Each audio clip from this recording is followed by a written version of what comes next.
The Legend of the Claytor Lake Monster by Eugene Mathena.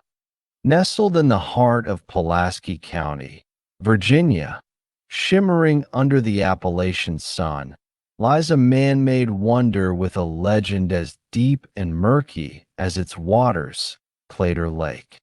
While many come for the fishing, boating, or summer splashing, the locals know to watch the surface for the ripple that runs against the current.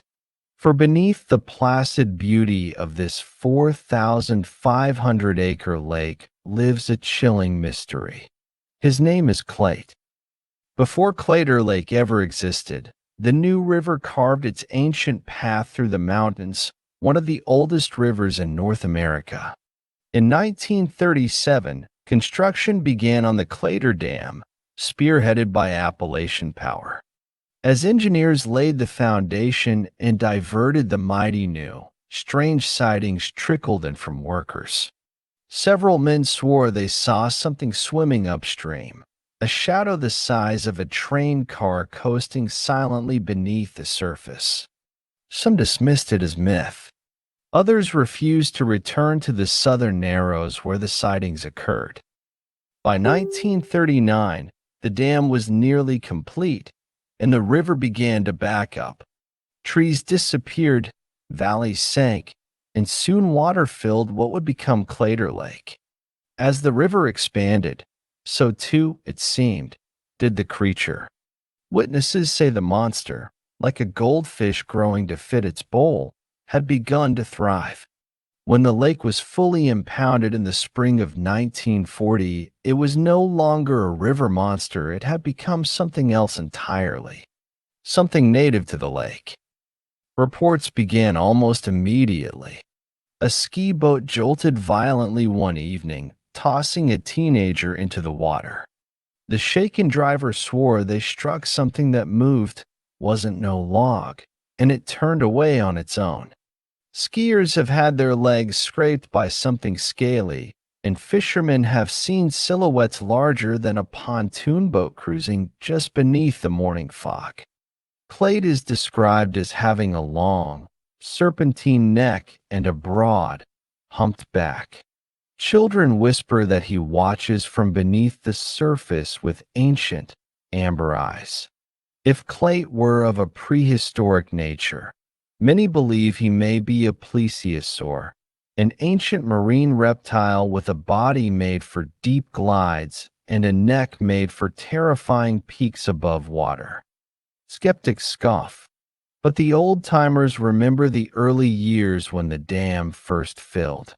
They remember stories of cattle found missing along the banks. They remember the night a patrol boat disappeared without a trace.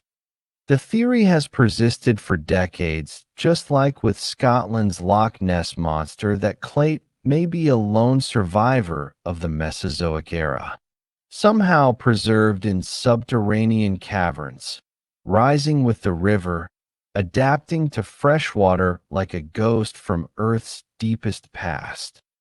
But some say there's more than one. From the Pulaski County side to the Radford shoreline, reports vary. Some claim Clayt's head is shaped like a horse, others say more reptilian. But they all agree on one point. Whatever it is alive, and it is growing. One of the most bone-chilling accounts comes from the summer of 1968. A man from Radford and his family were enjoying a leisurely ride on their pontoon boat when they ran out of gas near the deeper waters off Dublin. As dusk fell and the mist began to creep in, they drifted powerless, alone in the dead center of the lake.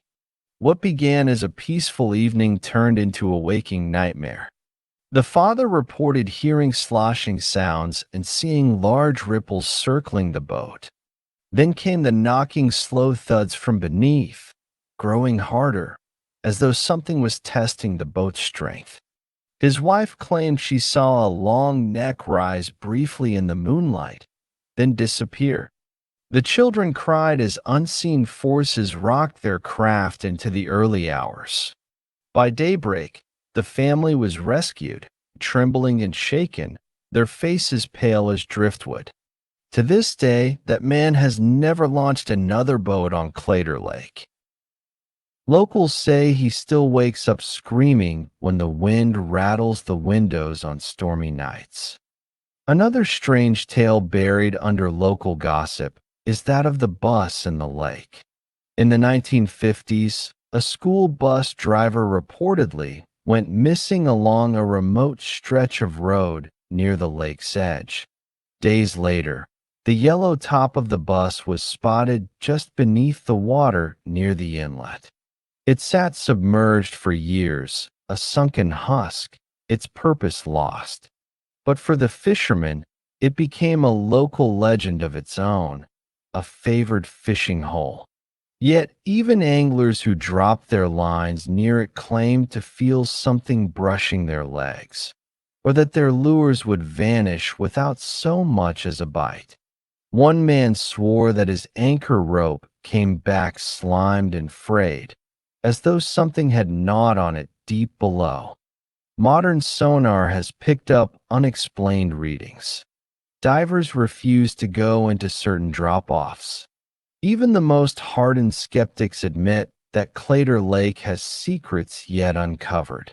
The deeper parts of the lake remain unmapped. Local businesses have leaned into the legend, t-shirts, boat tours, and even an annual Clayt Day festival. But beneath the laughter and legend, a chilling question remains. What if Clayt is watching, waiting, multiplying? Those who dare venture out at twilight, especially in the mist, might hear the deep, rumbling splash of something large, something old, something real. He is Clayt, and Claytor Lake is his.